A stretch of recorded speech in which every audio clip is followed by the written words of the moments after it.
Hi friends, welcome to my channel. ఈరోజు video చాలా సింపుల్గా ఈజీగా చేసుకునే నిమ్మకాయ పులిహోర అండి. ఈ నిమ్మకాయ పులిహోరని దేవుడికి నైవేద్యంగా, ప్రసాదంగా, లేదంటే ఈజీగా లంచ్ బాక్స్ రెసిపీగా కూడా చేసుకోవచ్చండి. ఇప్పుడైతే తయారీ విధానం చూద్దాము. ముందుగా ఇక్కడ నేను 1 గ్లాస్ రైస్ తీసుకున్నానండి.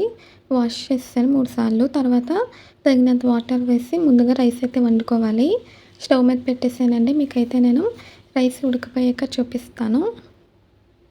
పులిహోరకి రైస్ మరీ సాఫ్ట్గా ఉండకూడదండి, అలానే మరీ పలుకగా కూడా ఉండకూడదు. మీడియంగా అయితే ఉడికించుకోవాలి.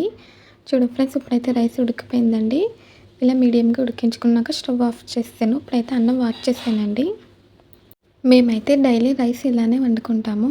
ఇలా వండుకుంటేనే మంచిదండి. అన్నం వార్పు తీసేనండి. తర్వాత ఇలా ఒక పెద్ద ప్లేట్లోకి తీసుకొని అన్నాన్ని అయితే చల్లారనివ్వాలి. రైస్ మొత్తం కూల్ అయిపోవాలండి. అలాగే ఇక్కడ నేను పులిహోరకి కావాల్సినవన్నీ కూడా తయారు చేసి పెట్టుకున్నానండి. మీరు కనుక ఫస్ట్ టైం మా ఛానల్ చూస్తున్నట్టయితే ప్లీజ్ లైక్, షేర్, సబ్స్క్రైబ్ చేయండి. నేను నిమ్మకాయ పులిహోర చేస్తున్నాను కదా, అందుకే 2 పెద్ద సైజు నిమ్మకాయలు కూడా తీసుకున్నాను. ఈ నిమ్మకాయ పులిహోర అమ్మవారికి ప్రసాదంగా చేయొచ్చండి. అలాగే మనకి ఇంట్లో కూరగాయలు ఏమీ లేనప్పుడు కూడా లంచ్ బాక్స్ రెసిపీగా చేసుకోవచ్చు. ఇప్పుడైతే తయారీ విధానం చూద్దాము. ప్యాన్ పెట్టి ఆయిల్ వేసానండి. తర్వాత కొన్ని పల్లీలు అయితే వేసాను. ఈ వేరుశెనగపప్పును వేసి ఒకసారి బాగా ఫ్రై చేయాలండి. ఇవి సగం వరకు ఫ్రై అయిపోవాలి, ఎందుకంటే ఫ్రై అవ్వడానికి కొంచెం టైం తీసుకుంటుంది.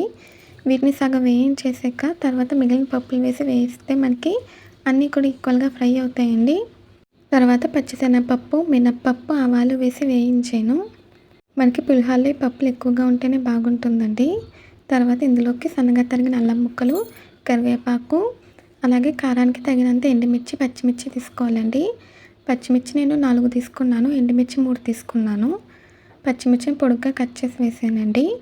మనం కారానికి తగినంత తీసుకుని వేయించాలి. ఇవైతే బాగా ఫ్రై చేయాలండి. ఇది చేసుకోవడం కూడా చాలా ఈజీ అండి. మనకి పోపు ఫ్రై అయిపోతే రెడీ అయిపోతుంది. తర్వాత ఇందులోకి తగినంత పసుపు, అలాగే రుచికి సరిపడా ఉప్పు వేసి వేయించాలి. పసుపు ఆయిల్లో వేసి ఫ్రై చేయడం వల్ల మనకి అన్నానికి మంచిగా కలర్ఫుల్గా కనిపిస్తుందండి. అలాగే పచ్చివాసన అనేది లేకుండా ఆయిల్లో ఫ్రై అవుతుంది కదా, టేస్టీగా ఉంటుంది. తర్వాత ఇక్కడ నేను 2 నిమ్మకాయల నిమ్మరసం తీసుకున్నానండి. ఎక్కడ కూడా సీడ్స్ లేకుండా ఓన్లీ నిమ్మరసాన్ని తీసుకున్నాను. పోపు కూడా ఫ్రై అయిపోయింది. స్టవ్ ఆఫ్ చేసేసానండి. కొంచెం చల్లారాక తర్వాత రైస్ కూడా వేసేసాను. రైస్ కూడా మనకి చల్లారిపోయిందండి. ఇప్పుడైతే బాగా మిక్స్ చేసుకోవాలి. రైస్లో ఉప్పు, పసుపు వేసి ఉడికించుకుంటారండి, అలా కూడా చేసుకోవచ్చు. కానీ పసుపు ఆయిల్లో ఫ్రై అవుతే మనకి టేస్ట్ అనేది బాగుంటుంది. అలాగే చూడడానికి కలర్ఫుల్గా కూడా ఉంటుందండి. మనకి ఎప్పుడైనా రైస్ మిగిలిపోయినా సరే ఇలా పులిహోర చేసుకోవచ్చండి. మీలో ఎంతమందికి నిమ్మకాయ పులిహోర అంటే ఇష్టమో కామెంట్స్లో అయితే తెలియచేయండి. ఇప్పుడైతే నేను బాగా మిక్స్ చేసేసానండి. తర్వాత ఇందులోకి నిమ్మరసం కూడా వేసేసాను. నిమ్మరసం మనకి చల్లారిపోయాకనే వేసుకోవాలండి, వేడి మీద వేసుకోకూడదు. నిమ్మరసం వేసాక మరొకసారి బాగా మిక్స్ చేయాలి. 1 గ్లాస్ రైస్కి 2 నిమ్మకాయలు సరిపోతుందండి. ఒకవేళ కొంచెం పులుపు సరిపోకపోతే ఇంకో నిమ్మకాయని రసం కూడా చేసి వేసుకోవచ్చండి. ఇలా కలుపుకున్నాక మూత పెట్టి ఒక అరగంట సేపు వదిలేయాలి. అప్పుడు మనకి పులిహోర బాగా సెట్ అవుతుందండి. నిమ్మరసంని బాగా అబ్జర్వ్ చేసుకుంటుంది, టేస్ట్ బాగుంటుంది. అరగంట తర్వాత అయితే మీకు మూత తీసి చూపిస్తున్నాను. ఇప్పుడు మనకి ఫ్లేవర్స్ అన్నీ కూడా రైస్ బాగా అబ్జర్వ్ చేసుకుంటుందండి, టేస్టీగా ఉంటుంది. ఒకవేళ మీకు ఉప్పు సరిపోకపోతే వేసుకొని కలుపుకోవచ్చు. అంతేనండి, చాలా ఈజీగా టేస్టీగా మనకి నిమ్మకాయ పులిహోర అయితే రెడీ అయిపోయింది. టేస్ట్ అయితే చాలా బాగుంటుందండి, పుల్లగా, కారంగా, సూపర్గా ఉంటుంది. ఈ వీడియో నచ్చిందండి మీకు? నచ్చితే ట్రై చేస్తే ఎలా వచ్చిందో కామెంట్స్లో తెలియచేయండి.